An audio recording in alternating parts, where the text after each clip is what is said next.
Alrighty y'all, welcome back to the channel.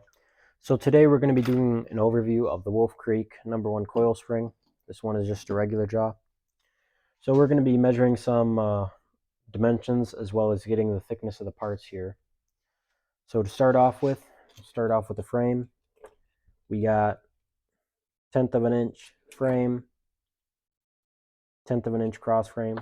Once again, there is a little bit of rounding. For example, this came out to like 0.095. 0.1 is 1/10 of an inch, so just a little bit of rounding. But get to the levers here, we're getting 0.059, which is 16 gauge. The pan, also 0.059, 16 gauge. And then dog, we're getting like 0.056, so pretty close to that 16 gauge mark as well. And then I wanted to point out a few things that I like about this trap. Number one is they actually put a lock washer on it, which is not a given because pretty much all the Duke traps, I shouldn't say all the cheap Duke traps, they do make some a little bit more premium ones, have just a regular nut, which once you get these waxed and dyed, they kind of just stay in place and don't come off.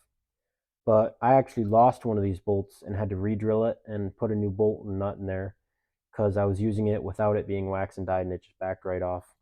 So that's not very nice. You know, it's probably an extra ½ cent for Duke to actually use to upgrade to a lock nut instead of a regular nut. But and then another thing is, look at the different links here.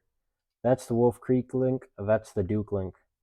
Now in terms of like actual thickness of the material, they're probably pretty similar, but Wolf Creek uses much longer links, which I like.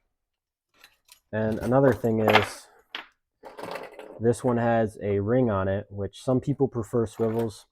The Dukes all come with swivels, if you can call them that. I've never seen any other manufacturer that makes them this thin, and I went to buy more swivels and they didn't sell any this thin.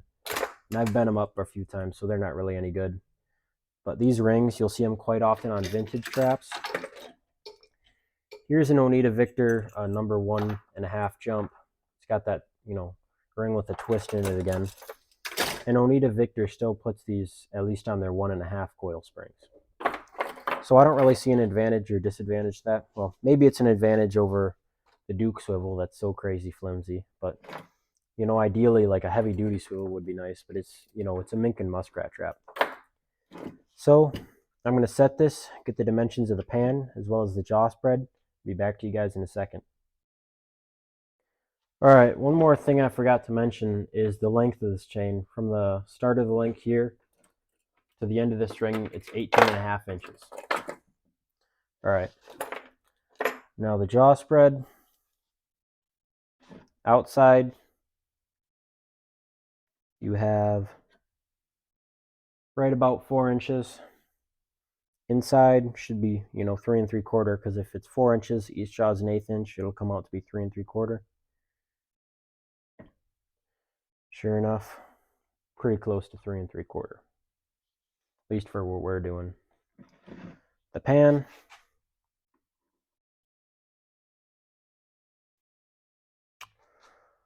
about 1.615, 1.625 is 1 5/8, so we'll just say that.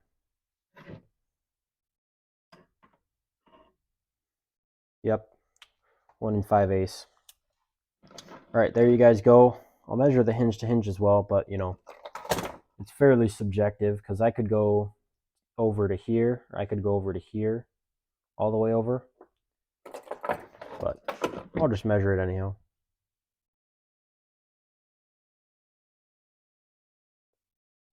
We'll say about 3 1/4. Alrighty, y'all. There's the rundown of the Wolf Creek #1 coil spring. If you found it educational or entertaining, feel free to check out my other videos on trap overviews or other videos on my channel. God bless, and see you on the next one.